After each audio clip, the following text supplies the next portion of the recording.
everybody, and again I want to welcome you to the Disciples Motorcycle Ministry headquarters. I am Cooks, or Svein Cooks Christiansen is what they call me. My nickname is Cooks, and I'm the founder and the president for the Disciples Motorcycle Ministry. We started out here in this clubhouse, in this area. Actually, we got this clubhouse later on, and it spread from this area to all over the world, and we're so happy for what God is doing through our ministry. Yes, today we're standing here by the river. We are out here on the terrace. It's evening, and now you see how it is with all the lights on and everything. And when it's packed with people here, it's awesome to be here. Awesome to see people find peace also here. They come to the through the doors, and they say it's like a peace that is in here. And I believe God is here blessing this place and blessing this ministry and touching the people that get in touch with it. So I hope that also today that you will be touched and you can get something from heaven today. So I just want to talk to everybody's life situation, where you are at in life. Some of you guys, you are maybe in a place of abuse. Maybe you are in a violent relationship. Maybe you are doing drugs, or you're doing alcohol, or you are with somebody who are, and your life is a mess. But still, in the middle of the mess, you feel like safety. It's safe in the area that you are at, and you don't know how it can be any better or any difference, or who can make this difference. I came from a background. I'm coming from a background also that was filled with violence. I had a stepfather that was alcoholic and violent, both with me and with my mom also. And it took many years to get out of that relationship. And there was not always people around us that had the guts, to cut in and pull us out of this, So we didn't know of anything else, and that's what imprisoned us in many ways. But when Jesus came in, it was like a whole different world, especially for me, and also for my mom. And I saw the change in her, and that actually changed me. She started praying for me. She saw that I was walking out on wrong paths, and I got wrong friends and all this, and she just started praying for me. And I believe that her prayer saved me, and that it brought me where I am today.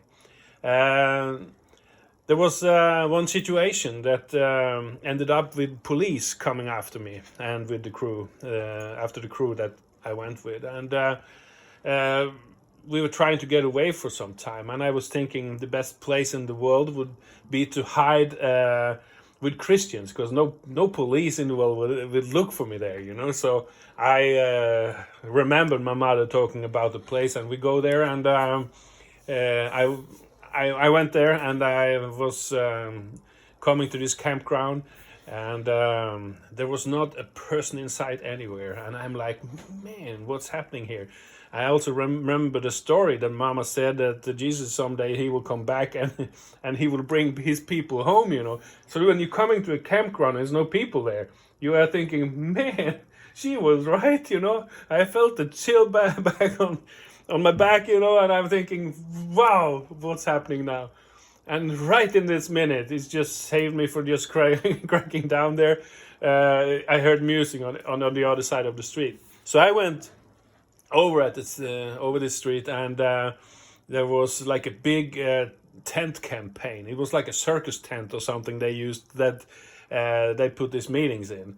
So I heard the music, and I went over there, and I got in on the back row, and there was a guy, finishing off the meeting, and he said that you didn't have to put up your hand, you didn't have to come forth, you didn't have to do any physical things actually to show him, or anybody for that matter, that you want to become a Christian. Because the most important thing is that you inside here, you start talking to him, and you will see that he's for you.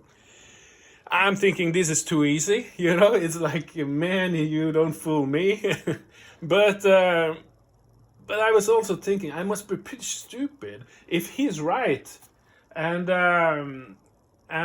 the creator of universe, the one who created all these fantastic surroundings here, you know, if he's for me and he wants the best for me, and I didn't receive it, so I'm thinking I must be stupid not to try it at least, you know. And I start talking, felt a little bit stupid talking to a God I wasn't sure was there or didn't believe quite in, you know. And I had tried sometimes up through the youth, you know, but I never got a faith like that. I never felt the love. I never felt this, you know, breakthrough. I went there because it was nice girls or whatever, you know. But this day I was thinking, okay, God, if you are there again, this is the last time I think I will speak to you. If you don't change my situation, if you don't bring out the hate from abuse when I was a little boy, the hate from all the violence, from the things we had done, if you don't bring out the hate, you know, and clean it up, I was seeing in front of me like Donald Duck, you know, that he was by his uncle, he was turned upside down and he shook him pretty hard, you know, and got out all the coins. I was thinking God needs to do that to get all the crap out of me, you know.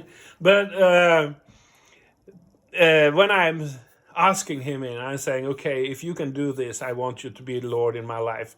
Then if it was like a power from the top that just came and inside of me. And when it hit the heart, it exploded and I was crying. I was sobbing and I was thinking, man, now my mother see that I become a Christian. Now the nagging will never end, you know. But it didn't matter anymore, because in that moment when I received Jesus, it was like he opened the gate to heaven and he came, the Father came and hugged me, a Father that I never felt before, I never experienced before. And in his arms, you know, the love that came, that love, it just melted away all the hate, all the sin. I knew that it wasn't just covered up, you know, like some Catholic churches, if you go in, you know, say 3 Ave Marias, you know, and then it covers up your mistakes. But it doesn't cover it up, you know. When Jesus and when God comes into the picture and the Father just hugging you in his arms, the sin disappears. It melts away, you know, the hatred is gone. So his love, you know, resolves the situation and create a new life. And that life is what I want for you. That life is what everybody in this world need. This is where we need to come, experience his love. Because his love is the missing puzzle of everybody's life. When you feel empty, when you feel a hole you need to be filling all the time. You know, that hole is only one that can fill. It's only one piece that fits in there, and that's Jesus, you know. And when you put Jesus in there, you should see it is completed. It's awesome, it's fantastic, you know, to feel that. It doesn't matter that all the trouble and all the circumstances are gone. It's not like that at all. But it is suddenly like you have one who is with you through it. You feel at peace in the middle of it. You feel like somebody takes you by hand and leads you through the storm, leads you through the trouble. And that's what's awesome about it. And that's what I want for you guys. Now in these times where the viruses and everything start, it is like a lot of people feel the fear, they feel death is coming, they feel the earth is getting destroyed or wherever. But you know what? In Jesus you will feel peace in the middle of it, and you will think, man, it doesn't matter if it goes under today or if it goes under 100 years, because I'm at peace and I'm in his plan, and he will continue to lead me through it. And this is what's happening also. Jesus, you know, he was speaking to a big crowd in Matthew 24.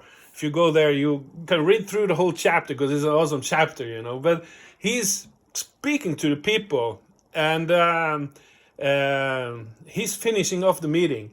And you know what? It's like that sometimes. When I want to stay to the end of the meeting. Sometimes my wife, she's complaining about it because, man, do we always have to be the last ones going, you know? And I'm like, man, if God did a miracle, we would miss it, you know? And I don't want to miss a thing. If he's there, if you feel the Spirit there, you know that anything can happen. So I believe Jesus is a little bit the same thing, here. He is just sending off the last of the people from the meeting, and he tells the disciples to go in the boat and go to the other side. And the disciples jumps in the boat and they're going, and they're not even thinking about how Jesus is supposed to get there, right? But they just jump in the boat and get there. And after a while, it says, like in the fourth night watch, it's then Jesus is coming walking on the water in the middle of a terrible storm. All the disciples was in the boat screaming because they thought they were going to die. They were so terrified in the middle of this ocean when the wind was coming and the waves was hitting over the boat and all. And we have ferries going out from this city, and when it's like 5-6 meters high, the ferries has to stay in harbor.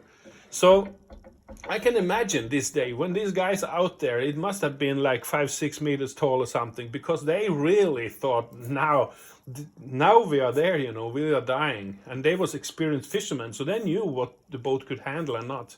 So in the middle out there, they're screaming, and suddenly they see Jesus coming walking on water. And then they start screaming like it's a ghost or something, and that's how you can know that these guys are not normal temple people, because people in the temple, they believed in angels and demons and all, and in God, but they didn't believe in the ghosts, So these people was normally fishermen and people who didn't go to the temple. So, but then Peter is shouting, and shouting to Jesus, and he says, "If it is you, Jesus, tell me to come to you on the water." And Jesus says, "Come on, bro," And Jesus is standing there with his hands out. I picture him like this, and Peter, he start going over the boat line and go on the water, and he start walking towards Jesus. I can just imagine, the joy he has. Man, I'm walking on water, man.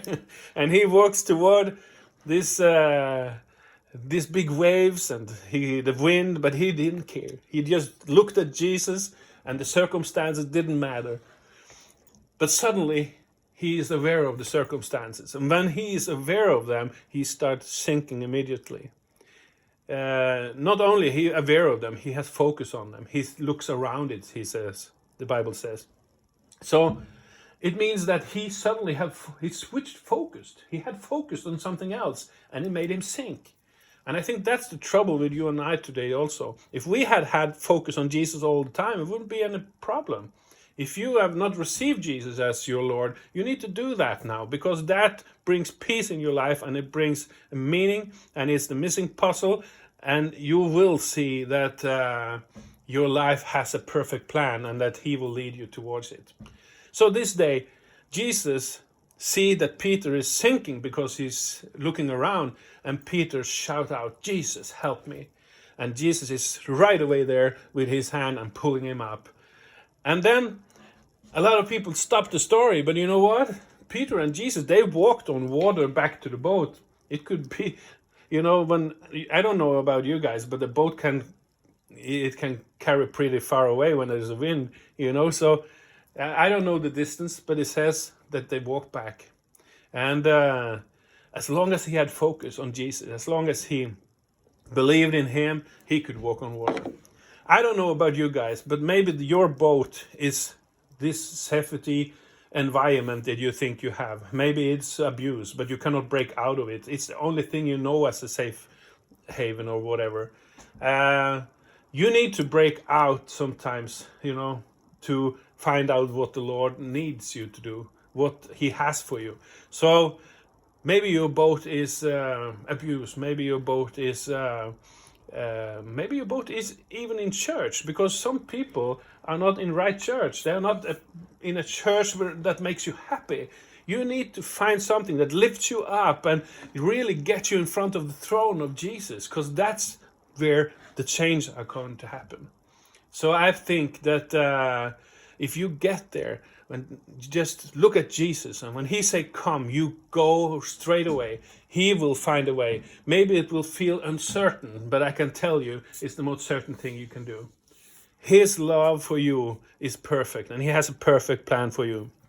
So please go to him right now and ask for forgiveness. Ask him to be Lord of your life, and you will see the big change.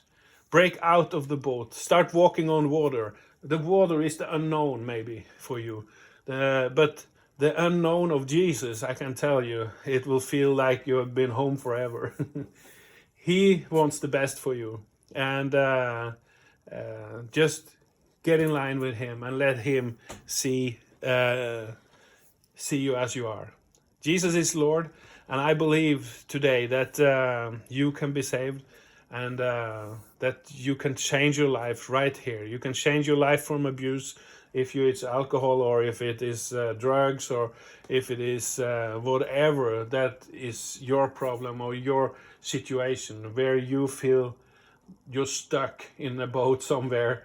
Break out of the boat when Jesus says come, and tonight he says come to you. Get out of the boat, break out of the situation you're in, and see the perfect and fantastic freedom he has for you.